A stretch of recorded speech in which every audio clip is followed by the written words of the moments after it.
What's up YouTube? Capital G here, looking at a brand new Link monster coming out of Extreme Force. The pattern continues, guys. We knew that Little Chimera would eventually get a Link form, and this is it. Do Little Chimera. We obviously know this pattern because, you know, we got Miss Starboy in Circuit Break, we got Mrs. Radiant, and Code of the Duelist. I now have to co-sign with John Moore. I think it's a little ridiculous that Konami is giving us these guys one set at a time, and the reason I say that is because for whoever gets the last set, you know what I mean, you're basically halfway through the Vrains era before you release that Link monster. And how exactly is that fair when Mrs. Radiant came out in the first set? Like, let's just say that Bladefly, which is the win attribute one, let's say that's in the 6th Yu-Gi-Oh set from Vrains. How is that fair, man? They had to wait a year and a half to get their monsters for Harpies and Ritual Beasts and all the other win decks when Earth got theirs in the very first set. Seems like Konami should have released them all at once, or at the very least they should have released like 3 and 3. I think nobody would have been upset by that.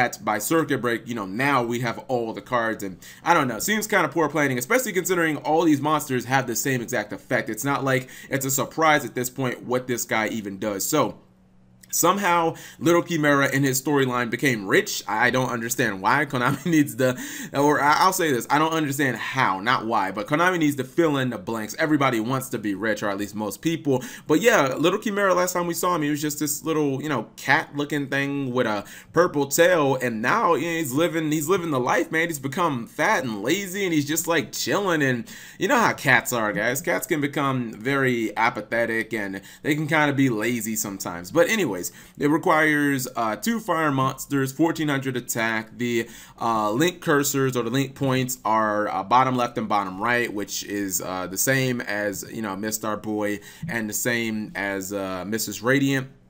It's a beast monster.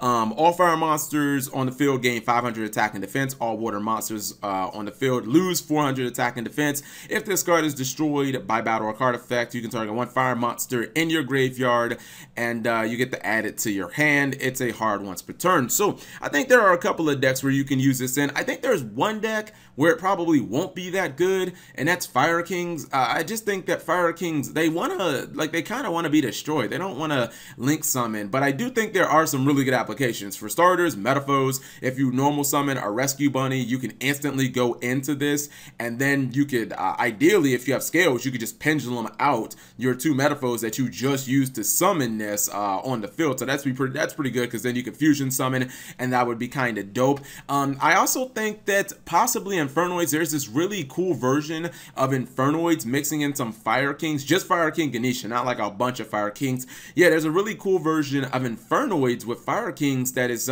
seeing a little bit of play in the OCG. I think this can possibly be a card that helps that, because it gets your Infernoids back from the graveyard. Also, very important to point out, this does get Ash Forehead back from the graveyard as well. Just about every deck in the meta is running some copies of Ash Forehead, including that Infernoid build. So another good card. And if your Ash Forehead is dead and you're playing like Infernoids, or you're playing Metaphors, you can normal summon your Ash Forehead and you can put her to work, and then when, you know, this dies, you get your Ash Forehead back, because maybe Ash Forehead is useful at that point of the duel. So those are like the main couple of decks I could think of. Infernoids, maybe Fire Fist, possibly, because Wolfbark is a 1-card summon of this, but I think Metaphors and Infernoids are the first. So I don't really think it's that good in Fire Kings. I mean, Fire Kings aren't really known to OTK, and again, I think maybe if you bring it back with like, maybe if you go off like a Rekindling play or something like that, it's okay, you know, but I think like those are the main 2 decks. So what do you guys think? Ultimately, it is a shame. I really do hope Konami accelerates the pace of this,